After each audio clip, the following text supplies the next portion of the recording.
What's up, guys, and welcome to the Bright Spot. This is Solomon once again, and as promised, I have some content for you. So it's been a pretty exciting week here in the reselling journey. Made some progress.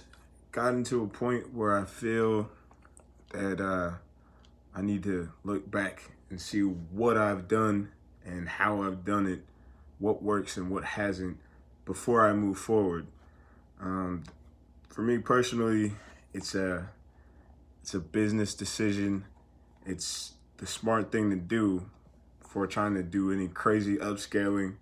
I need to figure out how I'm going to spend my time and how I'm going to spend it wisely. And I let you guys know that I had been working 2 part-times based off some recent successes and honestly just getting really lucky. And I'll explain that more later on. I have felt comfortable with going ahead and letting one of those drop just so I have more time to spend on this. Weighing the options, I can spend less time, make more. Simple math. I can't. I don't really have much time to waste at this point. The way I see it. I work 30 hours at one part time, and spend the rest of my time sleeping and working at this. So that gives me about 69 hours to play with as far as scheduling how I'm going to spend my time sourcing, picking specific days that I want to list things that I found sourcing, and then having shipping days. Right now it's been just kind of shipping things out, listing as I get it. And I mean, it's been working, but if I want to do more, if I want to be more, I know I'm going to have to lock in and make sure that everything gets done by a specific time, by design, just so it'll just make everything easier. I believe personally. And feel like I should add, if you get a little bit of success, with the age-old model, buy low, sell high, that doesn't mean that you need to go all in on something like this. I honestly, I would strongly recommend you keep at least one steady, completely separate source of income that could feed into your business ventures, or it could just be how you pay rent, and you can play around with the rest of that money. But no, don't go all in unless you. I mean, not just starting at least. That's way too risky. And I think playing it safe, honestly, it pays way too well to go that crazy and take that big of a risk. Conservatively, I have listed about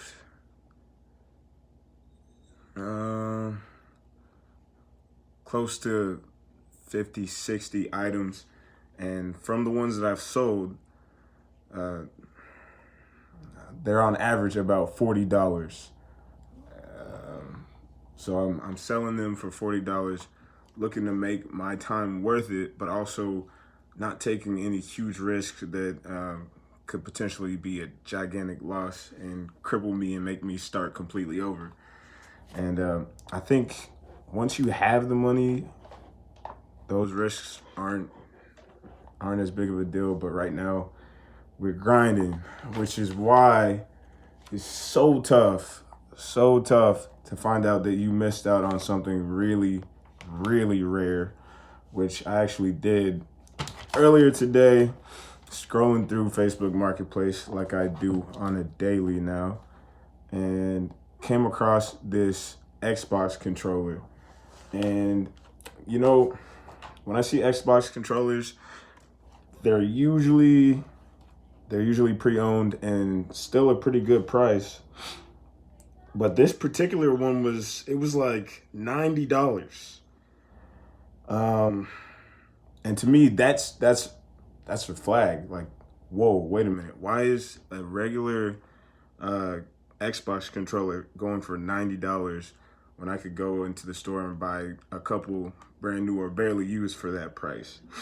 And you guys will be surprised and hey, pr- probably as surprised as I was to find out that it was an extremely rare uh, Xbox controller.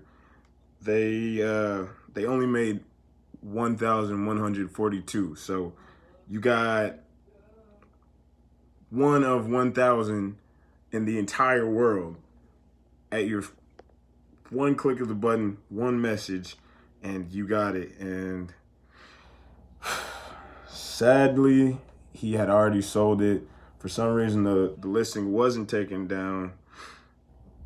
But check this out, guys. They are currently going on eBay for $500.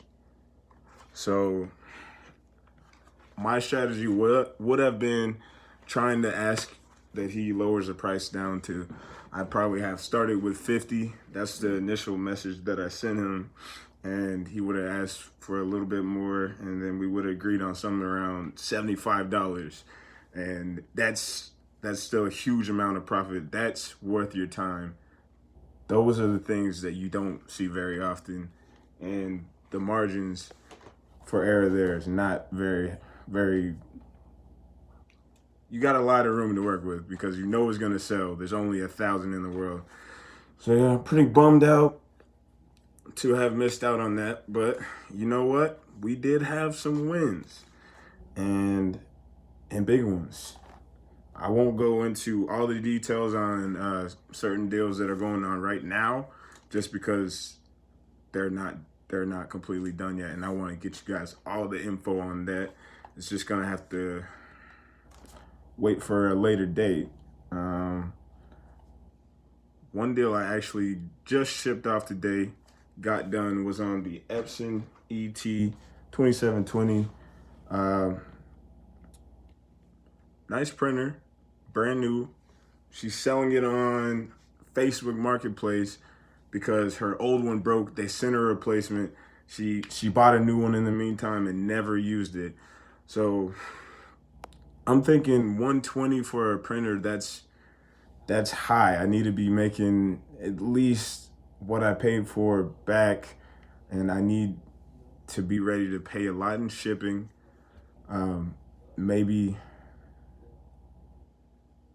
Maybe be asking for a little extra there on eBay. So I go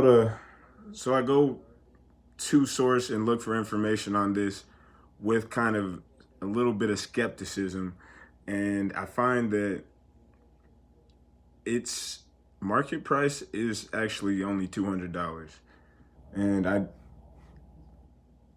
I know $80 in profit. That's still really good. If you're talking about taking the time to look it up, send the message, take the drive out to wherever they are, meet them up wherever, list it, negotiate, package it, ship it. You're making somewhere around $30-$40 an hour still at that point. Um, I say that's worth it. But I was happy to find out that this particular printer was even harder to find than I thought, and as a result, it was going for about 3 times as much as I would pay for it on eBay, which made me just go ahead and buy it or message right away. Even if you don't know where the funds are that you need for that particular thing, that item, message, see what you can get for it. Don't be afraid to get shot down because a lot of rejection. As much as you're going to be sending messages out to people, I mean, that's about how many no's you're going to get on a daily basis. But that's okay because it gets you, it's a starting ground. And I mean, a lot of people will be offended or just kind of shoot you down immediately when you lowball them. I mean, I won't say I've been trying to rob people, but if that time comes when somebody doesn't know what they have and you offer them um, however much under the value it is worth and they accept it, that's extra money in your pocket. So there's no reason to be afraid of someone saying no to you. And honestly, you should expect it, welcome it, and don't take the no as a hard no. I mean, if they get mad enough to just completely stop negotiating with you after you send that first offer, then it's probably not somebody that you want to be dealing with anyway. So that first no is a starting ground to kind of keep haggling, keep practicing that, because the more you do it, the better you'll be at it, the better feel you will have for, you know, what starting amount to ask for. Just key there is look for those opportunities. Look for people that seem to be just wanting to get rid of it. Try to get reimbursed if it's a longer trip. That's what I've been doing. It's been working for me. You will find that when it comes to Facebook Marketplace, people will really try to work with you, and that's just been the norm for me so far, and it's made me, honestly, I've exceeded my goals, and I feel that I'm in a place where I can just maybe take a little more risk for a little more reward, but also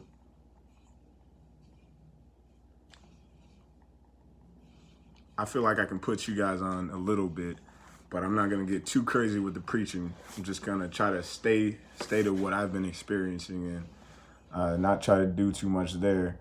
Now, I will say, when you're doing this and you're really, really trying, you got your heart into it. It's not going to feel like a job. That's not to say that it's not work. It's going to be a joy to do. Um, you're gonna find satisfaction in getting that deal that you probably couldn't have found anywhere else on the internet, just out of sheer effort. And you're going to be happy to box it up and send it and know in 3 days or however much time you're going to double your money, and you're going to be able to put that back into what you've been doing, and just keep that same buy low, sell high strategy. Just keep it going, and it's all you. It feels great. There's going to be people that are not going to see it the same, and that's what I found. And it's kind of sad that that you have to deal with it, but I mean, the money speaks for itself. It's, I mean, it's work. It can pay your bills. I consider it a job, and honestly, I'm spending more time working towards building connections with people and just staying on task out of just the pure want to do it. And isn't that what you want to do in a job, and something that pays the bills for you? Don't you want to enjoy doing it? Yes, most definitely. So I'd say if the money's coming in, you're not taking unnecessarily crazy risks. Don't take that from anybody. Keep doing your thing. That's what I'm gonna do, and just keep getting better at it.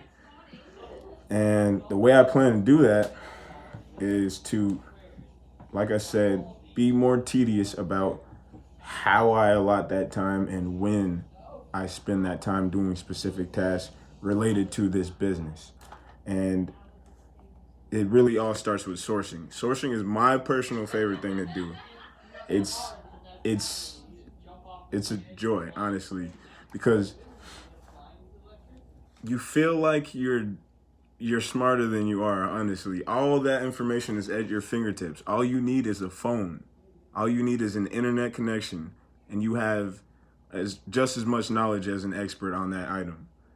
You see what I'm saying? So one Google search could put you on track to double whatever you're willing to put into it.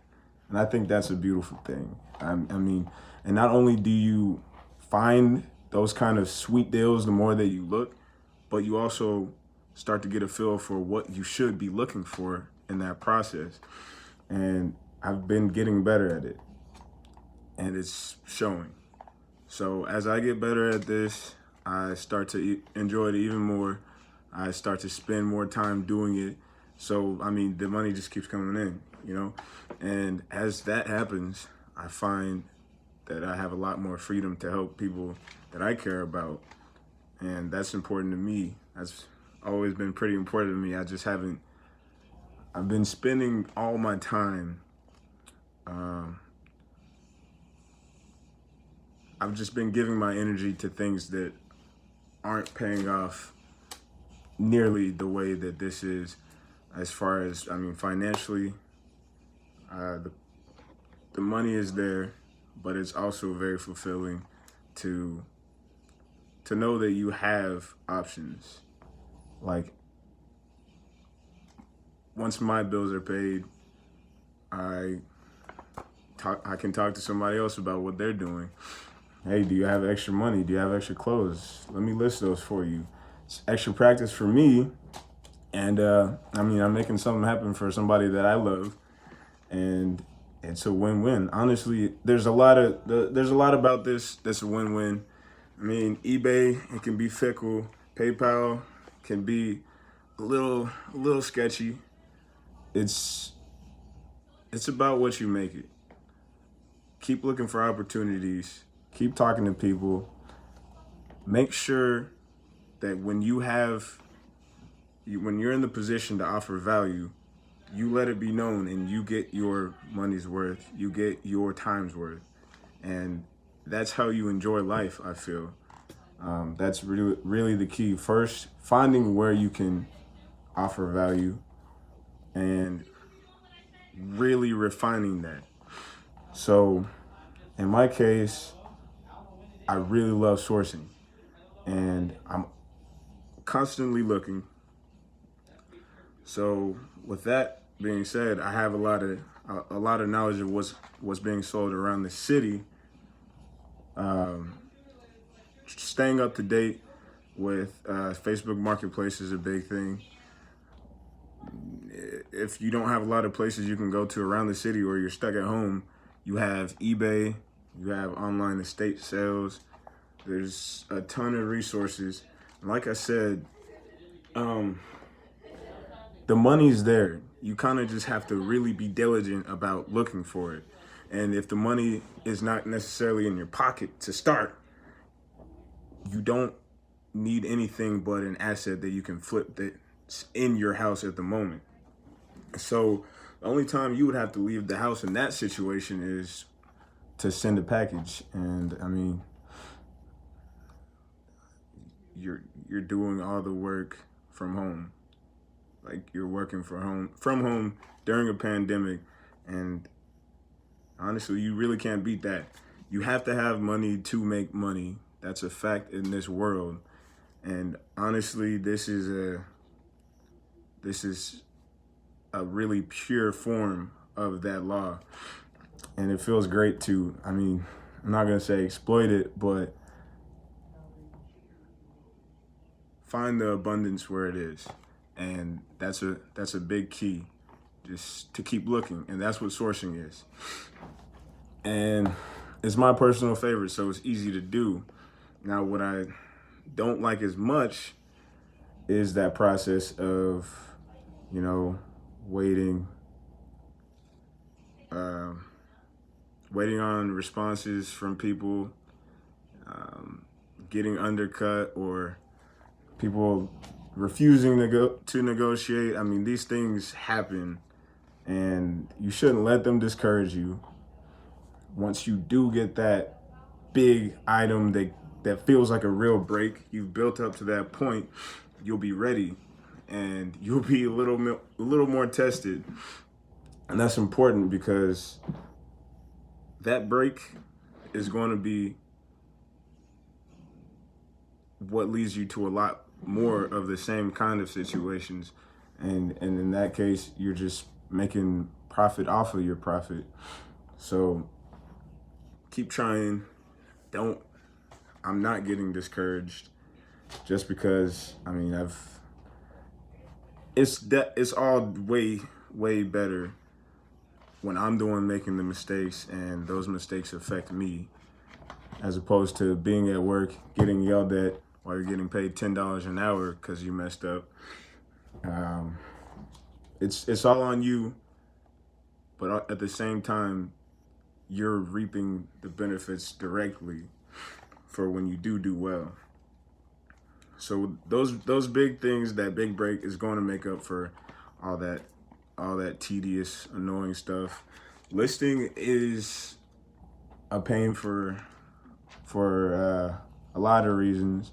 I mean, if you do it right, it can take some time. That's fine. What I've been learning about listing is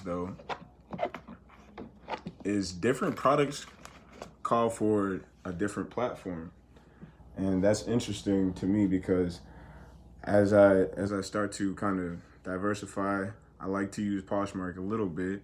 It's kind of hard to get your money's worth on anything on that app, but if you want to get rid of it fast and you don't really care how much it sells for, pop it on Poshmark, lower the value, send offers to likers, bang, you just made $20, whatever. Put that 20 into something big that you can put on eBay, double it, keep it moving. Mercari, people want deals on there. That's just a fact. People want to lowball you, and I don't want to get ahead of myself here because I just started selling on that app. It's whatever. Just don't let them get you for. Don't let those suggested prices discourage you from going and getting your value, because somebody's gonna want that. And if not, play around with a different platform and put it on two different things. That's helped me get rid of a lot of stuff, and it's honestly a great strategy. Now, I don't want to sit here and pretend like I know everything at this point. I have learned a good amount from my experience. There's still a lot more to do. But I think once you get that little bit of financial freedom, you need to start branching out. You need to start focusing on family. See where they can help you out and see where you can help them out. And I mean, that's going to strengthen your relationships in general with the people around you, because, you know, you're able to do things for them that maybe you wouldn't if you were just working all the time. You're able to spend more time with people that you love. And I think, I mean, as somebody that doesn't need much, that's the best that it gets. So thank you guys. We're going to get this bread. I'll see you next time.